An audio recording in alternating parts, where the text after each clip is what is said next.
ये कुछ महीने पहले की बात है। मैं एक वेयर हाउस में नाइट शिफ्ट में काम करती हूँ, इसीलिए दिन में सोती हूँ और शाम 6 बजे से सुबह 9-10 बजे तक जागती हूँ। आदत से मजबूर छुट्टी के दिनों में भी। उस रात मैं सुबह 4 बजे तक काम पर थी। जैसे ही काम खत्म हुआ मैं सीधे घर की ओर निकल गई। करीब 4 बजे मैं पते पर पहुंची। सड़क सुनसान और शांत थी, लेकिन जब मैं अपने घर पहुंची तो मैंने देखा कि ड्राइववे के ठीक बगल में एक अजनबी कार खड़ी थी। मैंने उसके बगल से गुजरते हुए अपनी गाड़ी धीमी की। वो एक पुरानी काली सीडान थी जिसकी खिड़कियां बेहद काली थी। मैं अंदर कुछ भी नहीं देख पाई और उसकी सभी लाइटें बंद थी। मैंने अपनी गाड़ी गैराज में खड़ी की और अंदर जाने से पहले एक बार फिर ड्राइववे की ओर देखा। हमारा पड़ोस ऐसा है कि हर घर के बीच अच्छी खासी दूरी होती है, इसीलिए किसी भी घर में जाने पर आमतौर पर ठीक बगल में पार्किंग की जगह मिल ही जाती है। इसीलिए मेरे घर के सामने पार्क करना अजीब लगा, जबकि सड़क पर कई जगहें खाली थी। पहले मैंने सोचा शायद पड़ोसी के किसी मेहमान की गाड़ी हो सकता हो कोई पार्टी चल रही हो और बाकी जगहें भर गई हों। 1 घंटे बाद जब मैंने दोबारा बाहर झांका तो कार जा चुकी थी। उस दिन के बाद सब कुछ सामान्य रहा। मैं 6 बजे तक सोती रही, फिर काम के लिए तैयार हो गई। जब मैं ड्राइववे से निकली तो कार नहीं थी, तो मैंने ज्यादा ध्यान नहीं दिया। रात की शिफ्ट थोड़ी थकाने वाली रही, लेकिन मैं अगले दिन की छुट्टी के ख्याल से खुश थी। शिफ्ट खत्म होते होते देर हो गई और मैं घर लौट आई। पिछली रात की तरह इस बार भी सड़क खाली थी, लेकिन जब मैंने घर के सामने देखा तो वही पुरानी कार फिर से उसी जगह पर खड़ी थी। मैंने फिर से वही किया, धीरे धीरे कार के पास से गुजरी और खिड़कियों में झांकने की कोशिश की, लेकिन कुछ अलग नहीं दिखा। इस बार गैराज में कार पार्क करने के बाद मैं ड्राइववे के आखिर तक गई ताकि उसे करीब से देख सकूं। तभी मुझे लगा कि कार की टिंटेड विंडो के पीछे कुछ हिल रहा है। ये बस एक झलक थी, शायद कोई रिफ्लेक्शन हो। मैं करीब 10 फीट दूर रुक गई, क्योंकि पूरी तरह पास जाने में झिझक रही थी, खासकर अगर कोई अंदर हो। फिर भी मुझे कुछ साफ साफ नजर नहीं आया। जाने से पहले मैंने उसकी लाइसेंस प्लेट की एक फोटो ले ली, ये सोचकर कि अगर ये बार बार होने लगे तो काम आ सकती है। हालांकि उम्मीद थी कि जरूरत नहीं पड़ेगी, लेकिन सावधानी में कोई बुराई नहीं है। मैं वापस अंदर चली गई। पिछली रात की तरह थोड़ी देर बाद बाहर देखा तो कार जा चुकी थी। अजीब जरूर था, लेकिन उसने मुझे कोई नुकसान नहीं पहुंचाया। इसीलिए मैंने सोचा कि इसे लेकर कुछ करने की जरूरत नहीं है। मैंने रात का खाना बनाया, फिर कुछ देर टीवी देखा और फिर सोने चली गई। शाम के 6 या 7 बजे तक सोती रही। जब उठी तो अंधेरा हो चुका था। चूंकि उस रात मेरी छुट्टी थी, मैंने पड़ोस में रोज की तरह लंबी सैर की। जब घर से निकली तो कार वहां नहीं थी, लेकिन जब 1 घंटे बाद लौटी तो वही कार फिर से मेरे घर के सामने खड़ी थी, उसी जगह जैसे पिछली 2 रातों में थी। मैंने पूरे मोहल्ले में चक्कर लगाया था और सड़क पर कुछ ही गाड़ियां थी। फिर भी ये गाड़ी हर बार सिर्फ मेरे घर के सामने क्यों? मैं उसके पास गई और इस बार खिड़की के बिल्कुल बगल में खड़ी हो गई ताकि अंदर देख सकूं। कार खाली थी, कोई नजर नहीं आया और कुछ ऐसा भी नहीं था जिससे समझ आता कि वो कार यहाँ क्यों थी। ये अजीब जरूर था, लेकिन इससे मुझे कोई नुकसान नहीं हो रहा था। इसीलिए तय करना मुश्किल था कि क्या किया जाए। मैं वापस अंदर गई और अपना फोन उठाया, जिसे टहलने जाने से पहले चार्ज पर छोड़ा था। तभी मैंने एक नोटिफिकेशन देखा। ये मेरे सीसीटीवी कैमरे से आया था, जिसमें मोशन को रिकॉर्ड किया गया था। मेरे सामने वाले बरामदे पर एक कैमरा था, लेकिन वो केवल दरवाजे की ओर था और तभी अलर्ट भेजता जब कोई दरवाजे के एकदम पास आता। घर के मेन कमरों में भी 3 कैमरे लगे थे, नोटिफिकेशन में ये बताया गया था कि किसी कैमरे ने हलचल पकड़ी, तो मैंने ऐप खोलकर जांच की। वहां एक 60 सेकंड की रिकॉर्डिंग सेव थी। लगभग पूरी क्लिप में घर शांत था और कोई हलचल नहीं दिखी। मैं सोच रही थी कि शायद ये सिस्टम की गलती हो सकती है। तभी वीडियो के आखिरी 5 सेकंड में कैमरे के ठीक नीचे कुछ बहुत तेज गुजरा। वो सिर्फ एक पल के लिए फ्रेम में था, केवल सर और कंधों का हिस्सा दिखा। फोन पकड़े हुए मुझे लगा जैसे मेरे हाथ सुन्न हो गए हों। जिस कमरे से ये फुटेज थी वही मेरा बेडरूम था और मैं उसी में खड़ी थी। घर की खामोशी अचानक बहुत भारी लगने लगी। मैंने धीरे से पीछे मुड़कर पूरे कमरे में नजर दौड़ाई।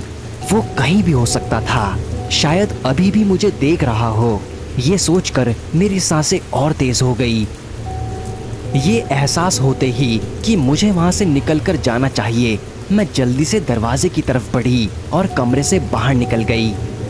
तभी पीछे बेडरूम में कुछ हलचल हुई और जैसे ही मैं सीढ़ियों पर पहुंची, मुझे गलियारे में कदमों की आवाज सुनाई दी। वो मुझसे 10 या 15 फीट पीछे थे। मैं सामने के दरवाजे तक पहुंची और सीधे जंगल की ओर भागी। उस पल मैं इतना डरी हुई थी कि पीछे मुड़कर देखने की हिम्मत नहीं हुई। मैं बस जिंदा बचने पर ध्यान दे रही थी। आखिरकार अंधेरे जंगल में सिर्फ सूखे पत्तों पर मेरे कदमों की आवाज गूंज रही थी। मैंने तुरंत 911 को कॉल किया।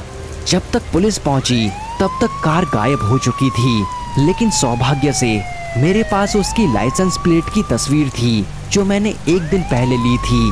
उसे पकड़ने और गिरफ्तार करने में उन्हें सिर्फ 3 घंटे लगे।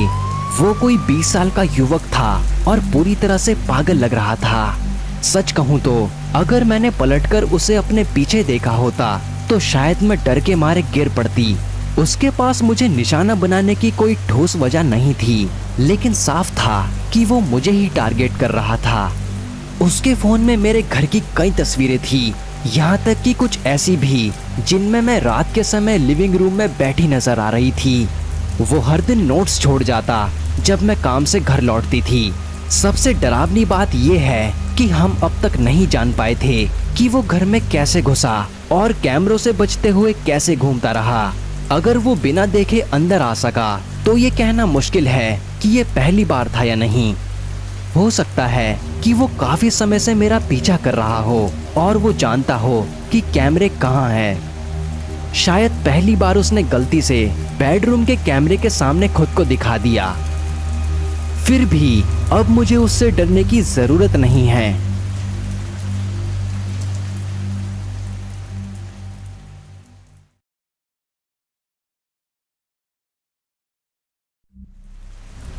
मैं वास्तव में एक जरूरी बात शेयर करना चाहता हूँ ताकि सभी सतर्क और शांत रहें। मैं कनाडा के एक पुराने शहर में रहता था जहाँ कई वीरान इमारतें थी। हमारे पास करने को ज्यादा कुछ था नहीं, तो मैं और मेरे दोस्त इन इमारतों की खोज करने लगे। इससे पहले कभी कुछ अजीब नहीं हुआ था, लेकिन जिस अनुभव की मैं बात करने जा रहा हूँ वो अलग था। कभी कभी हमें खून जैसा कुछ तरल दिखता था या जमीन पर पेंटाग्राम दिखाई देता था, जो शायद उस व्यक्ति का था जो पहले उस घर में रहता था। लेकिन कुछ बहुत डरावना नहीं हुआ था जब तक कि मैं आखिरी बार वहां नहीं गया। जब मैं छोटा था तब मैं एक डे केयर में जाता था जो एक मानसिक अस्पताल का हिस्सा था, लेकिन रोगियों और बच्चों की कमी की वजह से वो बंद हो गया था। कुछ साल पहले मैं दोस्तों के साथ वहां गया था। जब ये हुआ तब मेरी उम्र 15 साल थी और मेरे ज्यादातर दोस्त भी उसी उम्र के थे। जब हम वहां पहुंचे तो माहौल बहुत अजीब था, कोहरा, अंधेरा और हल्की बारिश। मुख्य दरवाजा बंद था तो हम सबने मिलकर उसे पार किया, काफी शोर करते हुए। हम हंसते रहे, ये सोचे बिना कि आगे क्या होगा। हमने अपनी टॉर्च से पुराने खेल के दौरान पार्क को देखा, लेकिन रोशनी के बावजूद भी हम ज्यादा दूर नहीं देख पा रहे थे। फिर हमने उस जर्जर इमारत के अंदर जाने का फैसला किया। जब हम डे केयर सेक्शन में पहुंचे तो हमारे कदमों के नीचे कांच और मिट्टी की चरमराहट हो रही थी। चारों ओर टूटे हुए लेगो, फर्नीचर के टुकड़े, फटी हुई गुड़िया और पुराने खिलौने पड़े थे। जैसे जैसे हम अंदर बढ़ते गए माहौल और भी शांत होता गया। केवल हमारे कदमों की आवाजें सुनाई दे रही थी। कमरे के कोने में मुझे क्रेयॉन से भरा एक प्लास्टिक कंटेनर दिखा और जैसे ही मैं उसे उठाने के लिए आगे बढ़ा तभी अचानक हमें साइक्लोबॉर्ड की ओर जाने वाले धातु के दरवाजे के पीछे से एक तेज आवाज आई। हम 5 लोग थे और ज्यादातर दोस्त काफी साहसी और थोड़े घमंडी थे। जब ब्रायन ने कहा कि चलो देखते हैं कि आवाज कहां से आई, तो हम सब ने एक दूसरे को देखा। मुझे ये विचार पसंद नहीं आया, लेकिन उस ग्रुप में कोई भी मना नहीं करता था। हम सब धीरे धीरे उस दरवाजे के पास पहुंचे। वो जंग लगा था। हम सब ने मिलकर उसे खोलने की कोशिश की। काफी जोर लगाना पड़ा। दरवाजा चरमराया और आखिरकार थोड़ा सा खुल गया। जैसे ही हम अंदर गए हवा में धातु और सड़न की गंध और तेज होती गई। हमारी टॉर्चें हर दिशा में घूम रही थी। गलियारे तंग थे और दोनों ओर जंग लगे कुछ दरवाजे थे। मुझे थोड़ी घुटन और सांस लेने में परेशानी महसूस होने लगी। तभी ब्रायन ने एक कमरे के अंदर टॉर्च डाली। जैसे ही वो धीरे धीरे अंदर बढ़ा हम सब वहीं रुके और चुपचाप उसे देखने लगे। क्या हुआ? मैंने उससे पूछा। मुझे लगा कि मैंने यहाँ किसी को देखा, लेकिन अब सब ठीक लग रहा है। उस वक्त मुझे लगा कि वो बस हमें डराने की कोशिश कर रहा है। फिर हम उस कमरे से बाहर आ गए और हम साइको वार्ड के अंदर और आगे बढ़े। तभी हमारे एक दोस्त ने अचानक रुकने को कहा। हम रुक गए और ध्यान से सुनने लगे। थोड़ी दूर गलियारे में हमें किसी के कदमों की आवाज सुनाई दी। हम सब एक दूसरे को देख रहे थे और डर हमारे चेहरों पर साफ झलक रहा था। ब्रायन आवाज की दिशा में आगे बढ़ता रहा। एक पल को हमने सोचा कि उसे छोड़कर वापस चलें, लेकिन हम उसे अकेला नहीं छोड़ सकते थे। जैसे जैसे हम करीब पहुंचे मुझे लगा कि कोई हमें देख रहा है। जब हम दाईं ओर एक कमरे में पहुंचे तो वहां सड़े हुए मांस की तेज गंध थी। कमरे के बीचों बीच एक मरा हुआ हिरण पड़ा था और कंक्रीट पर खून के धब्बे थे। मेरे एक दोस्त का पेट बहुत कमजोर था और उसने फर्श पर उल्टी कर दी। तभी हमें कहीं से फुसफुसाहट सुनाई दी। ब्रायन ने टॉर्च कमरे के कोने की तरफ घुमाई जहां एक आदमी खड़ा था, सिर झुकाए और चमकीली हरी टी शर्ट पहने, जो खून से सनी लग रही थी और उसके पैर घायल लग रहे थे। वो धीरे धीरे हिल रहा था और कुछ बड़बड़ा रहा था। हम सब कुछ देर तक उसे घूरते रहे। फिर अचानक उसने अपनी पहली हरकत की। उसने हमें एक डरावनी मुस्कान के साथ देखा। फिर उसने पूछा, क्या तुम लोग यहाँ दावत देने के लिए आए हो? ये सुनते ही हम डर के मारे उस कमरे से भागकर डे केयर सेंटर की ओर दौड़ पड़े। दरवाजा खुला हुआ था और हमने उसे बंद करने की कोशिश की, लेकिन जंग और उसके भारीपन के कारण वो बंद नहीं हो पा रहा था। जैसे ही दरवाजा बंद होने वाला था मैंने पीछे देखा। वो आदमी अभी भी वहीं खड़ा था। हम धातु के दरवाजे के पीछे बैठे थे। कुछ पल तक सांसें रोके। फिर अचानक दरवाजे पर हल्की सी थपथपाहट हुई। उसी वक्त हमें लगा कि अब निकलने का समय है। हम वहां से भागे और उस जगह को बंद कर दिया। करीब 1 साल बाद जब पुलिस ने उस इलाके में तलाशी ली तो उन्हें वही आदमी मिला। बताया गया कि वो आदमी उस साइको वार्ड में तब भी आता था जब वो बंद होने वाला था। उसे जिस पागल खाने में भेजा गया था वहां से भाग निकला और परिसर के आसपास जंगल में रहने लगा। वो जंगली जानवरों के कच्चे मांस पर निर्भर था, जिससे उसे कई बीमारियां भी हो गई। बाद में ऐसी अफवाहें भी सामने आई कि उसने जंगल में किसी को मार डाला था, लेकिन इसकी कभी पुष्टि नहीं हुई। आखिर में दोस्तों मैं यही कहूँगा कि सावधान रहें, खासकर वीरान इमारतों और ऐसे खतरनाक इलाकों में जाने से पहले।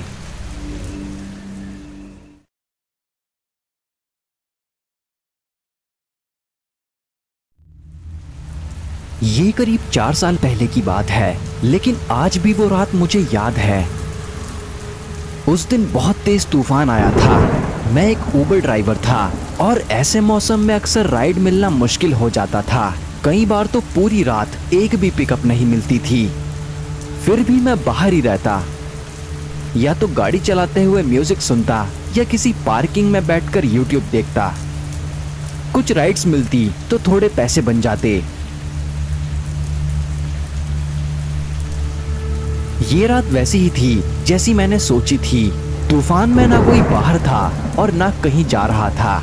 शुरुआत में मैं एक पार्किंग में बैठा रहा, फोन चलाता रहा और दूर से आती तेज हवा और बारिश की आवाज सुनता रहा।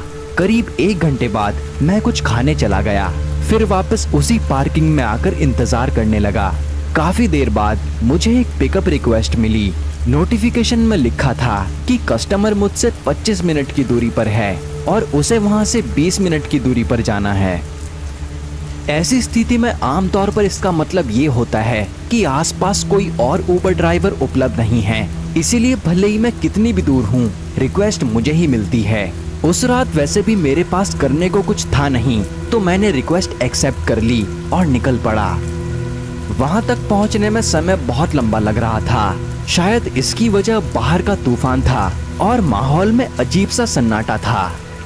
कुछ जगहों पर तो ऐसा लग रहा था जैसे मैं भूल ही गया हूँ कि किसी को लेने जा रहा हूँ, ऐसा महसूस हो रहा था।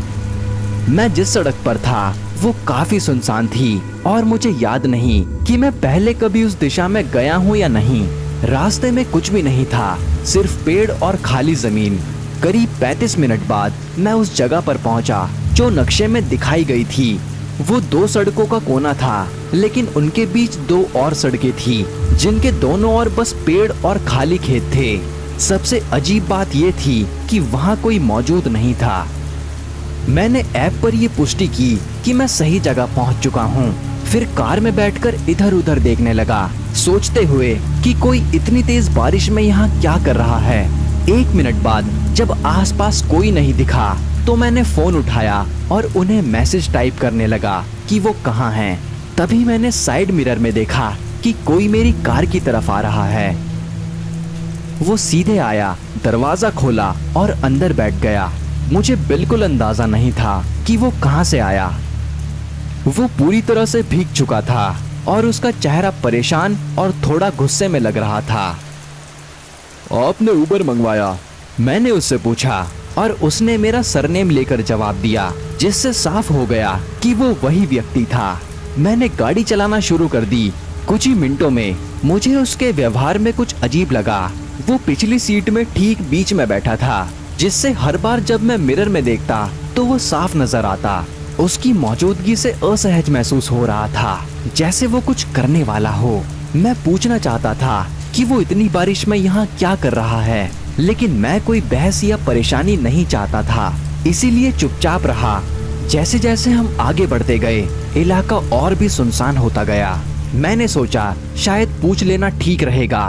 मैंने हल्के और दोस्ताना लहजे में कहा, तो आप यहाँ क्यों आए हैं? मेरा मतलब है इतनी तूफान और बारिश के बावजूद भी। मैंने शीशे में उसकी तरफ देखा। उसकी नजरें मेरी नजरों से बच गई।